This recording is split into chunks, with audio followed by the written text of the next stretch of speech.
Rishi, thank you so much for joining us. I've been having this individual conversation with all of you, and like I've been telling to you guys, and I want to tell it out to the audience as well, that every time we have a conversation, we have something new, an idea that comes up to our mind. It can be to the learner community or to the training fraternity, and we've been having such great thoughts and ideas. But today, I think it's the opportunity for us to take it to the entire world and share it with a lot more people outside, and strike. I would rather put it this way, that make these ideas become happen, right? So to begin with, my first questions to Karthik. From your experience, how has the integration of technology in education shaped the learning journey and career preparedness? Firstly, thank you for having me here. It's a wonderful sight to be here, and thank you, Imarticus. To answer that, I'll take that in twinfold, right? The first thing is impact of technology, and the second one is how is that transforming careers, right? To me, because I take care of the data science portfolio and the tech world, one version of the technology is the inbuilt LMS, and then now we are moving to the world of, I think, a whole lot of panelists talked about AI and ML and all of that into this world, right? So taking that LMS to a lot more intelligent space, how can we do a lot of things with the help of that? That's one. But what we've recently done at Imarticus is also, with the help of generative AI, we've tried to build systems in place where it is helping our learners become better at what they're doing. What I mean by that is we cannot have trainers or, faculty all the time helping teach them all the time, right? So we kind of need to augment that so that there is the man and the machine ecosystem coming into play. And therefore, using generative AI, trying to build or solve two use cases. One is, how can we leverage that technology to kind of, help our learners get better at, let's say, for example, in SQL or Python, how can they practice coding questions and get better, right? So that, because the hypothesis here is the more you practice, the better you get at it. So therefore, enforcing it through technology to get better, right? That's one. The second thing is looking at use cases of because we drive a big business in the world of employability. It becomes very important for us to. It's just not about upskilling, but it's also about placing them at the right companies. And therefore, it becomes important for us to take that last mile, connecting in terms of, hey, you've done a curriculum or you've been trained for the last 6 to 9 months. Here is your last 100-meter sprint. And therefore, we are plugging in a world of placement preparedness or interview preparedness. And through technology, we're trying to build modules in that where they come, do their course, and then at the fag end, it's like their warm up that they need to do. And that's when we believe they're 100% ready to be in front of an interviewer. So I think these are the ways we're leveraging technology to, kind of make sure the outcome is better. In other words, we're trying to convert our interviews into a better world, right? Karthik, my question is like, a follow-up one. In just 2 sentences or 3 sentences, if you can tell me, what's the difference that you've seen in the past, right, when you were learning, and what is it that you're doing now, and what is it that you're looking at the future, like when you look at this learning journey? I think the learning journeys that we during our days, it was a lot of training, classroom training, and exams and assessments and viva. We've continued that to a world of a whole lot of exams or assessments that are done and manually evaluated to now being automated. And can there be automation at table to evaluate? That's one. The second thing is, can there be a lot more one-on-one kind of assessments? Mock interviews which happen, and now from there a manual intervention to a automated systems of video based evaluation that could happen, right? So I think that's the journey that we've come from, writing exam papers to a world of not necessarily exams but a different way of evaluation. Fun. Sujatha, over to you. I mean, how is your education or technology in education shaped your learning journey? And I mean, you with Imarticus about 8 years ago, and today, taking a leadership position at one of the leading investment banks. How does it feel, and how has that journey been to you? So firstly, thank you for having me on. And the entire change, if I compare the Imarticus journey and 8 years before when we were doing this course, there were only a few courses that were designed at back then.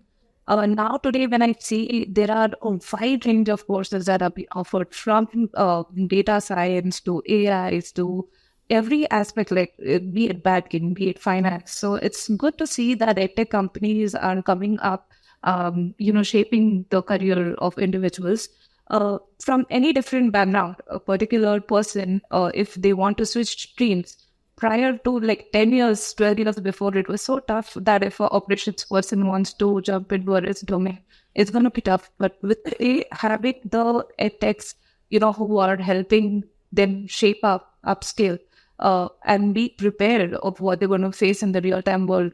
So this helps them to even switch streams as their skill is considered.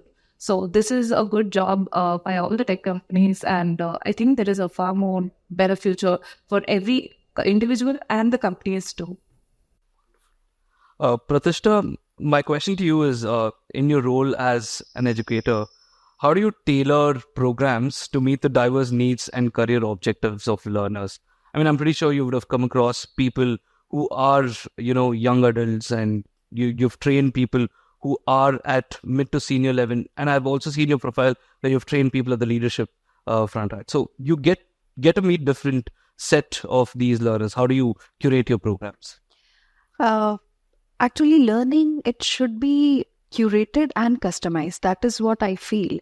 Adding a tinge of humor and creativity is what builds up the entire program flawless.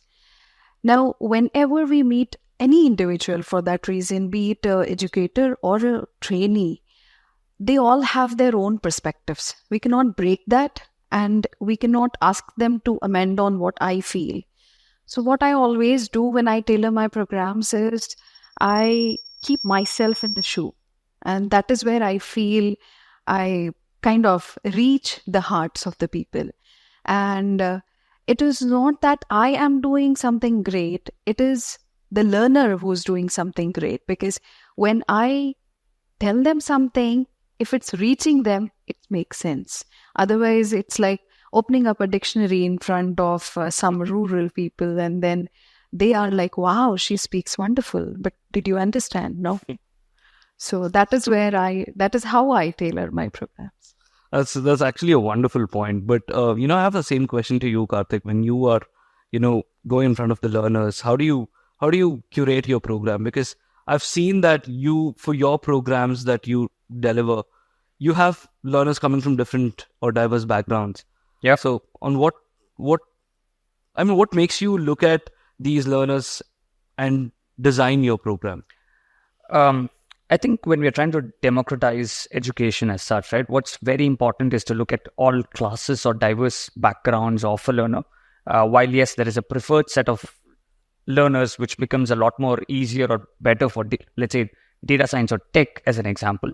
But that's not the reality, right? You'll have to cater to a wider audience. And therefore, at Imarticus, what we've done is we've built customized learning journeys as an example, right?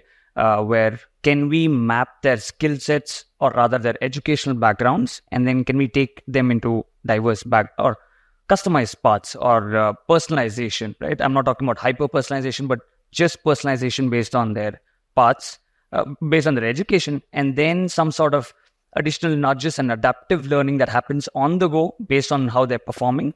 Can we specialize them into a certain track, right? So we've done that as one thing. The other thing that I could think of is, let's say, especially taking example of data science, we understand how important coding is for data science, right? And therefore, a lot of non-STEM learners who come to us, and yet they have that passion to learn.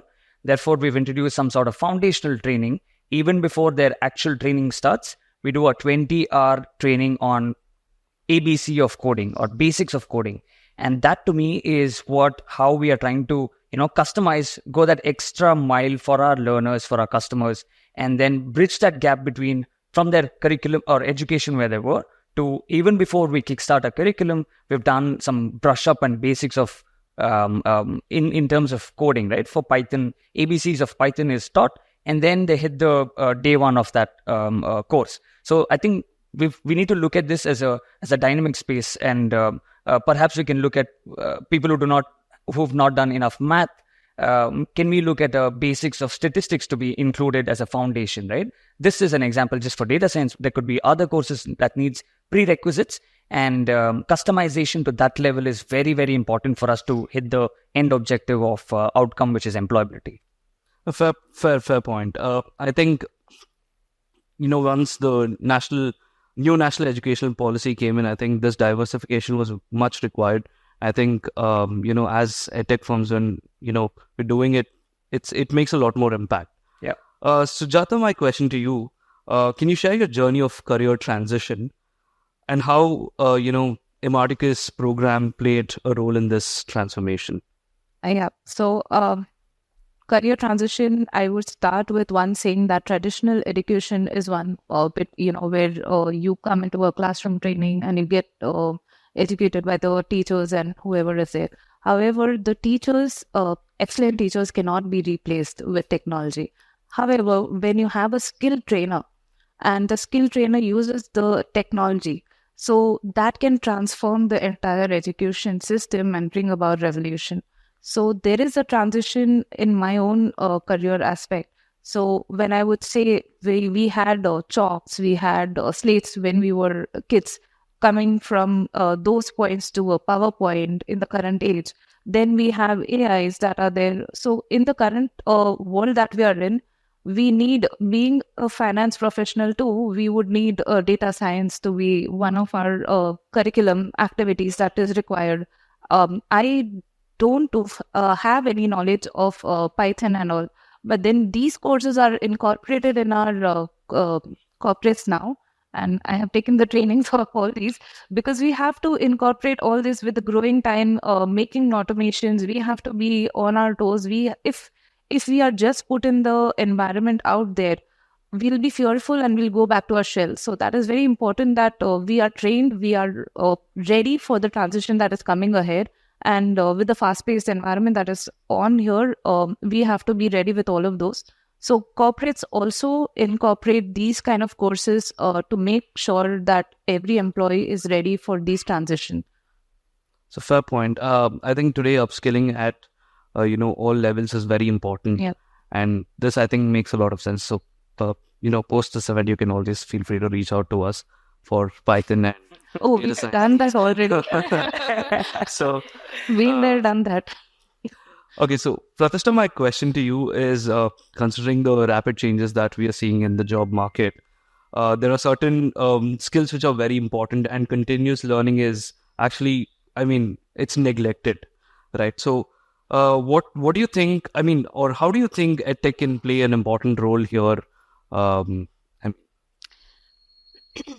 Right from day one, what is constant is the change. We always move around and try to see whatever is culpable, whatever is new, and what is it that we can absorb so that we can become better individuals. So today, EdTech is, it's doing a wonderful job. Earlier, I as a trainer, I used to say that don't copy them. It's like a native accent, or we can't be the native speakers of English. Now I'm dealing with a generation that's called digital natives. So these digital natives, they know more than probably what I know when I stand as a trainer there. I fail many a times digitally, many a times putting up things into Excel might fail me, but they do fare well in that. What they need, or what is the need of the era, is to know your own self. We are doubtlessly connected through a lot of social media to each other, but we are disconnected to our own self. So speculating what is best in us, portraying what is best in us, and dealing with every situation in a way that if there is a problem, there is a solution. Right. If that is what any individual takes it up into the heart, I think world would be flawless. Fair enough.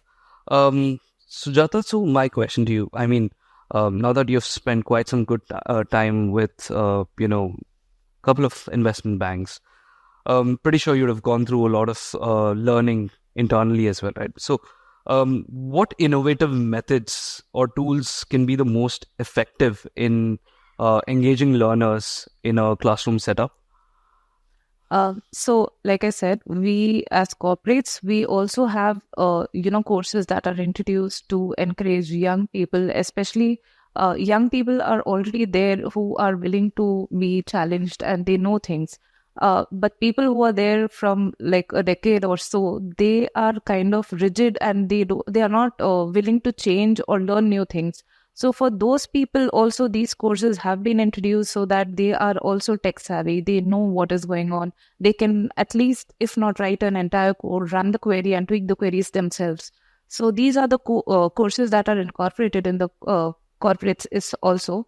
Second thing is, even if you are in the, in the current domain, to be the processes that you do, but you may not have the product knowledge.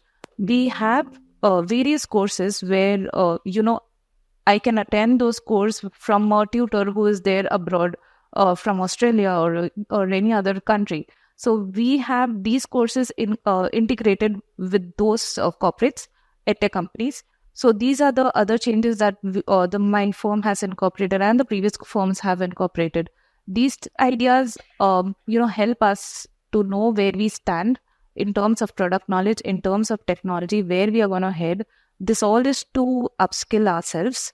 Second thing is when it comes to, talking to people and understanding the various ideas. So when these courses are introduced, we have online polling system. What are the answers that you feel like? And during the Zoom call itself, we would ask, the tutor would ask us to give the votes.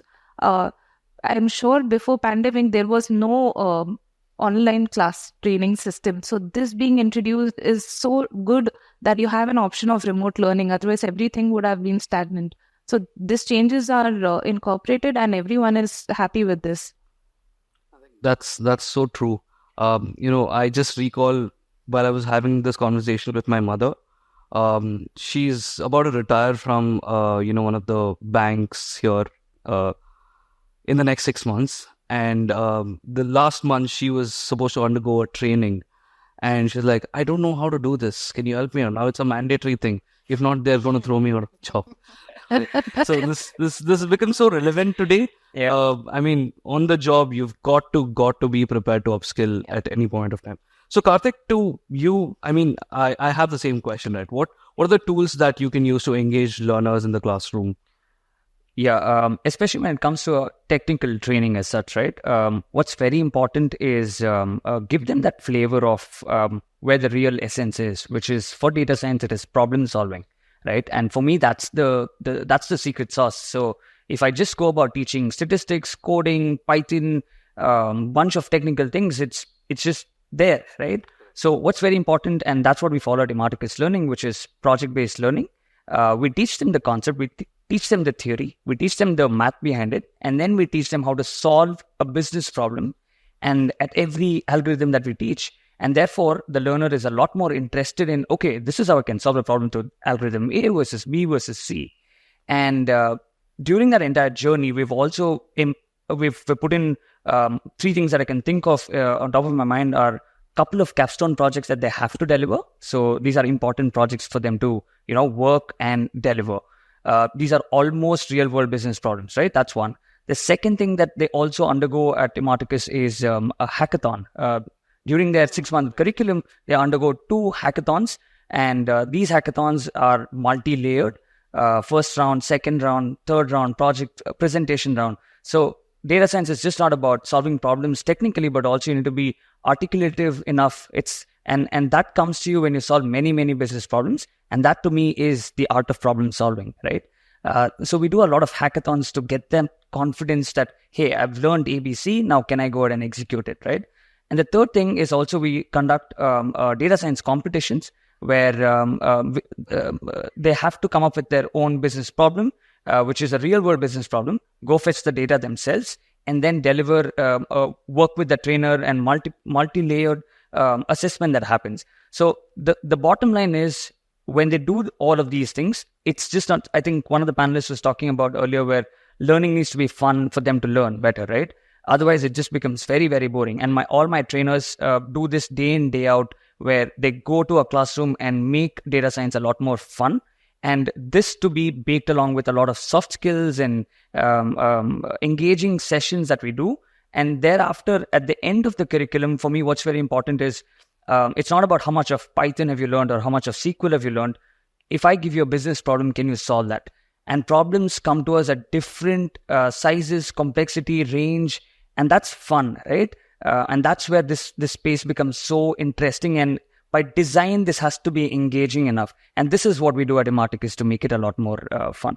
Well, that's amazing, Karthik. Pratishtha, so a similar question to you, but then I'll, a little bit of a twist here is, so for technical classroom sessions, you have certain set tools that you can actually use. But when it comes to life skills, my goodness, that's a big challenge. And today we are not even talking about life skills. We're talking about durable skills. Correct. Right? These skills are which are mandatory for any kind of a job that you do.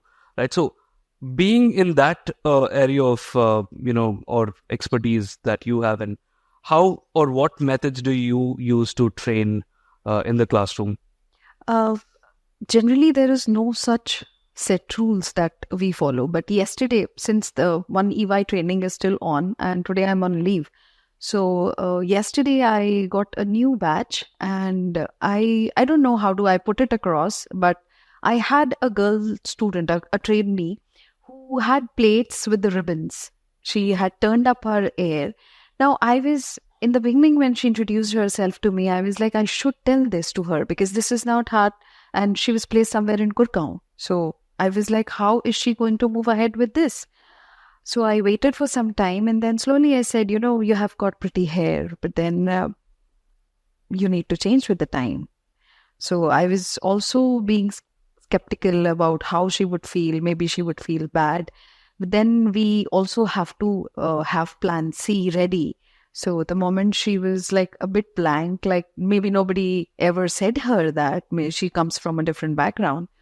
So she was like, if you say so, I would. I said, no, it's not if you say so. I came through the same thing. I had long knee-length hair, but my mentors, they took me out and they said, we're going in for a coffee. And I was so excited. And she said, you need a change. And she chopped off my hair. But that was so in a positive way. So that is how we bring in soft skills. Like until and unless I correlate that to myself, the students would not take it up. That is what happens. Again, this reminds me of Sujatha when she said the Zoom coming in, the post-pandemic thing. So what happened was during the pandemic, when I was doing a charity, it was for the remote students. I said, Zoom karte hain, because she was not well versed with English. So I said, Zoom karte hain. She said, kaun sa image? So I was like, ab main kya bolu? So many times such things happen. So that gives you another learning lesson that you need to know how to use your terms. So that grammatical error, ki Zoom pe milte hain and Zoom karte hain, was a learning for me. So that is how we grow. I think that's so true. And, when it comes to life skills, very specific to life skills, I think it's the art of storytelling. That's, this instance is a wonderful example for us. Sujatha, I just, want to ask this question before we wind up. Have you had any situation like this in the past where, a classroom atmosphere made you learn something that turned your entire career? Well, there are every day is a learning. So there are multiple instances like these. Sharing one bit with Imarticus itself, I had a batch where this was a learning for me that I can also teach. So I had a batch where there were 6-7 people who were close to me, and they were from a different background. So coming and I knew that I was well in finance, derivatives, and all. So these people were just pass outs, and they did not have the knowledge. And I used to, at the same time, I had Luz Bam here. So she used to tell me at times, to come and give presentations and all. So through that, these guys with examples were being trained. At the same time, my presentation skills were getting good.